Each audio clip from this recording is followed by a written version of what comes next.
వాళ్ళను డిసప్పాయింట్ చేయదు కాబట్టి నవ్వుతూ పనిచేస్తూ వెళ్ళిపోయిన అధ్యక్ష ఇప్పుడు నా దగ్గరికి ఎప్పుడు పెద్దవాళ్ళు పైరవికారులు కాంట్రాక్టర్లు ఎవరు రాలేదు అధ్యక్ష. నేను ఎప్పుడు కూడా పేద ప్రజల మధ్యలోనే ఉండి పనిచేస్తున్నాను అధ్యక్ష.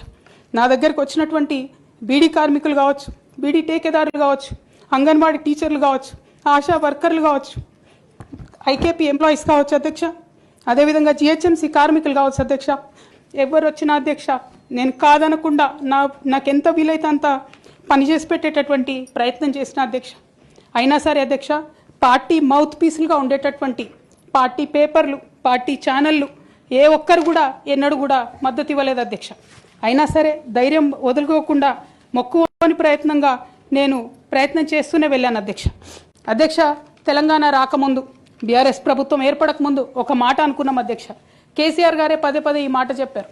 ఉమ్మడి రాష్ట్రంలో మనకు కాంట్రాక్ట్ వ్యవస్థ వచ్చింది, మరి కాంట్రాక్ట్ ఎంప్లాయీస్తోని, అవుట్సోర్సింగ్ ఎంప్లాయీస్తోని దేశానికి నష్టం జరుగుతుంది, రాష్ట్రానికి నష్టం జరుగుతుంది, అందరికన్నా ఎక్కువ తెలంగాణ యువకులకు నష్టం జరుగుతుందని చెప్పారు అధ్యక్ష.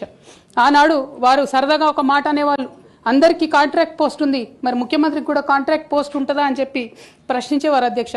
కానీ తెలంగాణ వచ్చిన తర్వాత 10 ఏళ్లలో కూడా కాంట్రాక్ట్ వ్యవస్థను మనం రద్దు చేసుకోలేకపోయినాం అధ్యక్ష.